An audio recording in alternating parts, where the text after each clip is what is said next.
Welcome back to Spiritual Dissect.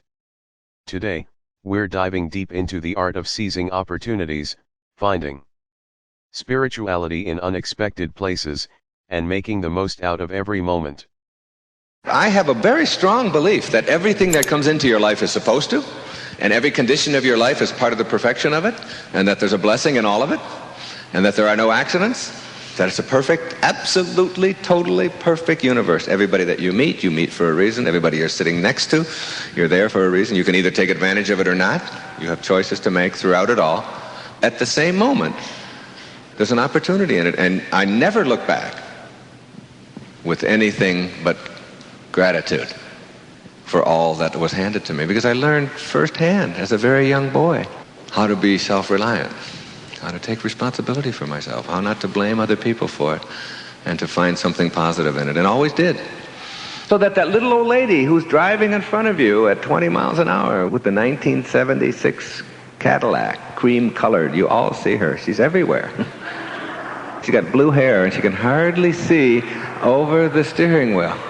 And she signed an oath that she will drive aimlessly around, testing your ability to deal effectively with her. She's like a test. She's like a gift from God to test. And it's like once you stop being mad at her for being who she is and what she's about, when you stop the anger and the bitterness at who she is and understand that she's exactly where she's supposed to be.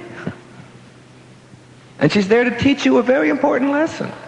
Slow down. You have to. Relax. Don't give her control over the divine part of you. The intelligence in back of that is suffusing your form, invisible as it is. It's still there, and it's yours. It's really what constitutes your entire humanity. Don't give it away. Think of yourself as connected to and a part of it all, rather than someone who is being victimized or slowed down or abused by, or here it happens again. It's all part of the perfection of it all. That's a very nice, enlightening place to get to. It really slows you down. And it doesn't take away your ability to make choices. It takes away your wanting the world to be as you think it should be instead of as it is. That's what defines neurotic. That's what neurotic really means. To be wanting the world to be as you are rather than as it is. And for you to process it exactly the way it is. And if you see everybody as a teacher, then you ask yourself, what do I have to learn here? And it's like in that second that you're just about to be angry and go around and maybe even have a head-on collision or whatever, or maybe nothing, but still in a hurry, maybe at that moment that person is there. That person is there to teach you to slow down a little bit. They used to say to scientists, are you a scientist? And the scientist would say yes. And they'd say, well, do you believe in spirituality? Do you believe in God? And they'd say, no, I'm a scientist.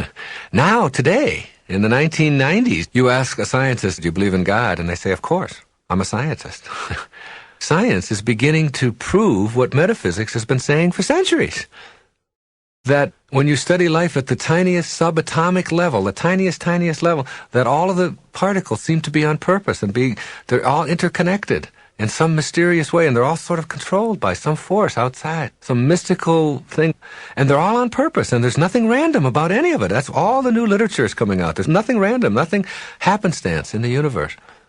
I find that so intriguing. If every subatomic particle is on purpose, and we're made out of those, then why not us? And when I see all of those people coming out of like when I was on Wall Street one day in New York, and I don't know if you've ever been there, at 5 o'clock, you go to Wall Street, and you watch thousands, millions of people. They're coming from underneath the ground, and they look like all these ants. Like an anthill, there's just millions of people coming out from underneath the ground on all these little openings on all the streets and the subways, and they're all going someplace, or they're all going down into the ground, at 5 o'clock. And I look at them now, and I think they're all on purpose. They're all like those subatomic particles. They appear random to us because we're so limited in our vision. We tend to view everything from the limited perspective of our form. When you know that they're all on purpose, it stops you. You see that little old lady driving slow, you say, well, she's doing just exactly what she's supposed to be doing. She's right where she belongs. Welcome back to Spiritual Dissect. Today, we're diving deep into the art of seizing opportunities, finding spirituality in unexpected places, and making the most out of every moment.